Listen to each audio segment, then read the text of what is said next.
అనగనగా ఒకిల్లాలు. ఆమె ఆ ఇంటికి 5వ కోడలు.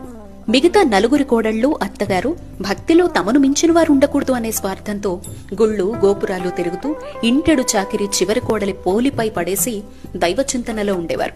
పుట్టుకతోనే భక్తురాలైన పోలి తనపై పెట్టే బండ చాకిరి బరువు అనుకోలేదు, బాధ్యత అనుకుంది. లేచింది మొదలు పడుకునే వరకు ఎన్ని ఇబ్బందులున్నా తన బాధ్యత నిర్వర్తిస్తూ దైవనామస్మరణ వదల్లేదు. కార్తీక మాసం రానే వచ్చింది. అందరిలాగే పూజలు దీపాలు వెలిగించాలి అనుకుంది. అత్తగారు ససేమిరా అంది. సరికదా, ఒక్క పూజా ద్రవ్యం అందకుండా చాకిరి ఇంకా పెంచింది. మనసుంటే మార్గం ఉంటుంది కదా. సంకల్ప బలం గొప్పదైతే పరిస్థితులెప్పుడూ చిన్నవే. అందుకే తాను శుభ్రం చేసే తోటనే ఆలయం అనుకుంది.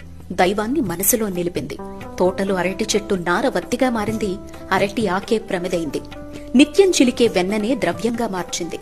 దామోదరుణ్ణి మనసులో వదిలిపెట్టకుండా నామస్మరణ చేసింది.